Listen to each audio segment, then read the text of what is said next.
Commençons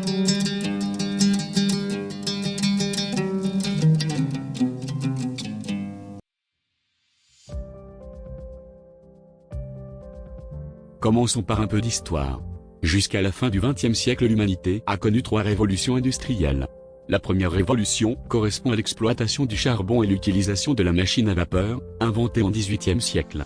La deuxième révolution industrielle est arrivée à la fin du XIXe siècle avec l'utilisation du pétrole et l'électricité, ce qui permettrait la modernisation des moyens de production à grandes échelles, et aurait un grand impact sur les industries automobiles et chimiques. La troisième révolution industrielle avait lieu au milieu du XXe siècle grâce à l'introduction de l'électronique et des technologies informatiques.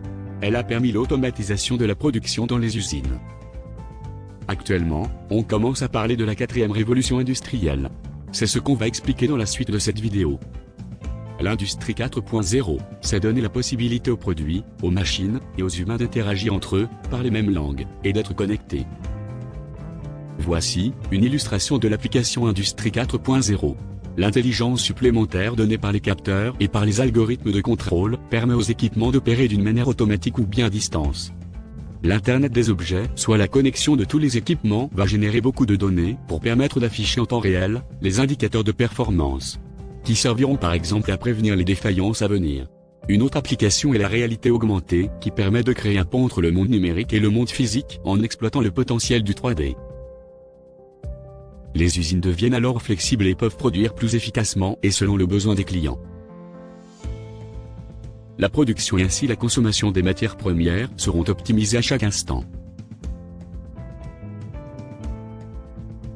La santé et la sécurité des travailleurs seraient également préservées. Chaque transformation vers l'industrie 4.0 nécessite tout d'abord une phase de digitalisation. Cette phase consiste à informatiser les outils de la production et connecter les objets. La transformation vers l'industrie 4.0 permet dans sa première phase d'avoir une visibilité de ce qui se passe. Ensuite, elle permet d'améliorer la transparence, ce qui offre la possibilité de comprendre les événements d'une manière autonome. En améliorant leur capacité de prédiction, les usines sont bien préparées, à l'avance, aux éventuels changements. Une usine transformée totalement vers l'industrie 4.0 a une grande capacité d'être agile par rapport aux facteurs internes et externes. Le management de la transformation digitale constitue une clé majeure pour assurer sa réussite.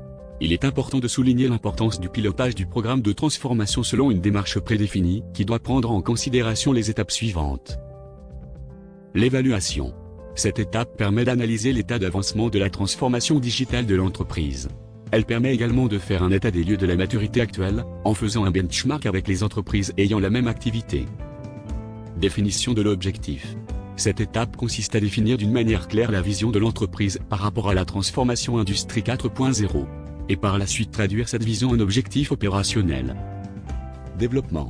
La stratégie de développement digital peut s'articuler autour de piliers. Le premier pilier, répondre à un besoin de digitalisation de l'entreprise en développant une solution spécifique selon un cahier des charges prédéfini. Le deuxième pilier consiste à saisir les opportunités qui se présentent sur le marché de digital et étudier par la suite leur faisabilité par rapport au contexte de l'entreprise.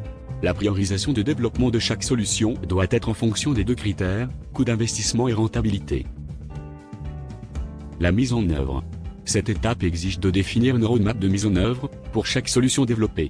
Cette roadmap doit être basée sur l'amélioration continue de la solution, et surtout la gestion du changement lié à son déploiement.